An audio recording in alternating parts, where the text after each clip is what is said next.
অজ্ঞাতবাসের সময় এখানেই বসবাস করতেন পঞ্চপাণ্ডবরা।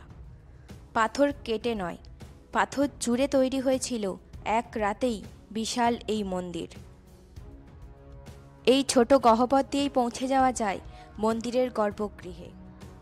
গর্ভগৃহের ছাদের এই ছিদ্র দিয়েই সকালের প্রথম সূর্যরশ্মি এসে পড়ে শিব ঠাকুরের মাথায়। হর হর মহাদেব। এই মন্দিরের সমস্ত কোণায় কোণায় রয়েছে সূক্ষ্ম সূক্ষ্ম ভাস্কর্য। এই গর্ভগৃহের সামনে আছে একটি নয়, পাশাপাশি দুটি নন্দী মূর্তি। এই মন্দির ইউনেস্কো কর্তৃক ঘোষিত বিশ্বের সাংস্কৃতিক ঐতিহ্যের একটি।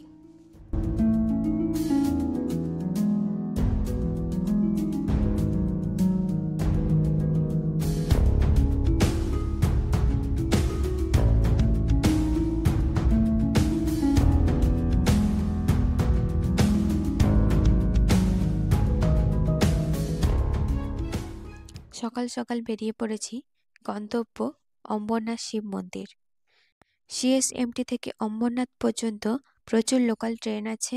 স্টেশনের বাইরেই আছে শিব মন্দির পর্যন্ত যাওয়ার শেয়ার অটো। অম্বরনাথ স্টেশন থেকে শেয়ার অটো করে নিয়েছি, 2 কিমি রাস্তা, 20 টাকা ভাড়া। গ্রামটি প্রথমে হালিয়াচাপাদা নামে পরিচিত ছিল। এই শিব মন্দিরটির জন্য এই গ্রামটির নাম হয়েছে অম্বরনাথ। এটি অম্বরেশ্বর শিব মন্দির নামেও পরিচিত, তবে স্থানীয়ভাবে বলা হয় পুরাতন শিবালয়। আমরা এই অমরনাথ গেটের সামনে নেমে পড়েছি। তো এখান থেকে আমরা হেঁটে যাচ্ছি, কিছুটা হেঁটে যেতে হবে, তারপরে এই মন্দিরটা পড়বে। 2-3 মিনিটের মতো হাঁটার পর সামনে পড়ল অম্বরনাথ শিব মন্দির। শিব মন্দিরে যেতে গেলে ওয়ালিধনী নদীর ওপরের এই ব্রিজটি পেরোতে হয়, তবে নদীতে কোনো জল নেই। মন্দিরের বাইরে ছোটোখাটো কয়েকটি পুজোর টালার দোকান আছে। সেখান থেকেই একটি পুজো কিনে আমরা এগিয়ে গেলাম মন্দিরের দিকে।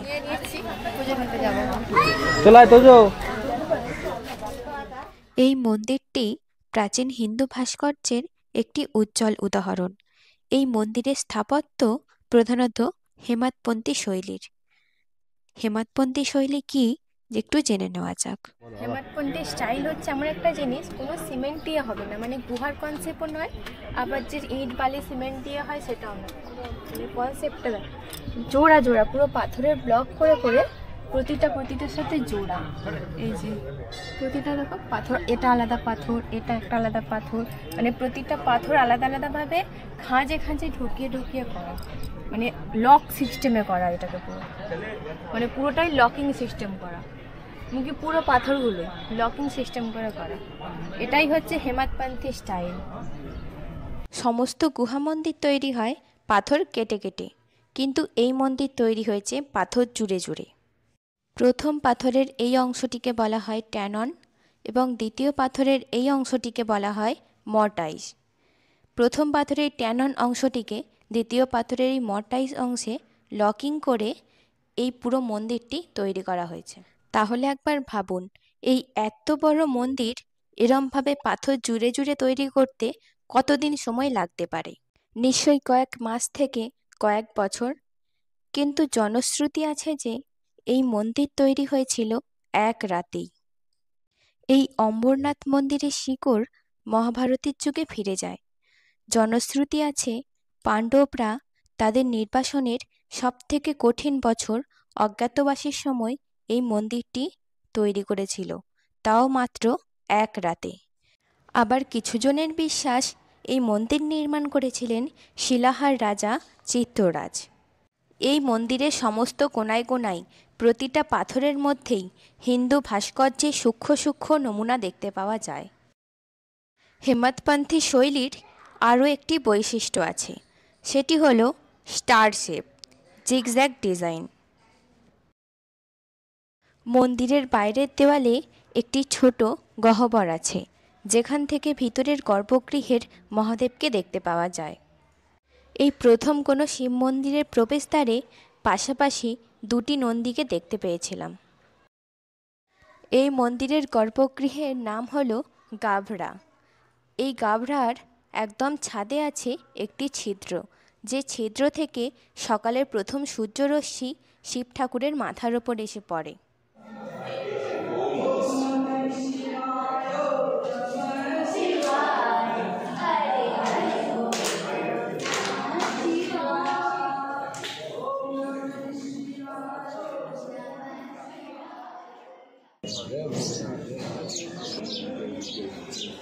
মন্দিরের ভেতরেই আছে সিদ্ধিবিনায়ক মন্দির। গণেশের কাছে নারকেল চড়িয়ে মন্দিরের পুজো দেওয়া সম্পূর্ণ করে আমরা চলে গেলাম মন্দিরের পেছনের একটি কুণ্ডে। এই কুণ্ডে কিন্তু প্রচুর কচ্ছপ আছে। আমাদের মন্দির হয়ে গেছে, আমরা আবার বেরিয়ে যাচ্ছি। মহারাষ্ট্রের এই এত বছরের পুরনো শিব মন্দির আপনাদের কেমন লাগলো অবশ্যই জানাতে ভুলবেন না কিন্তু।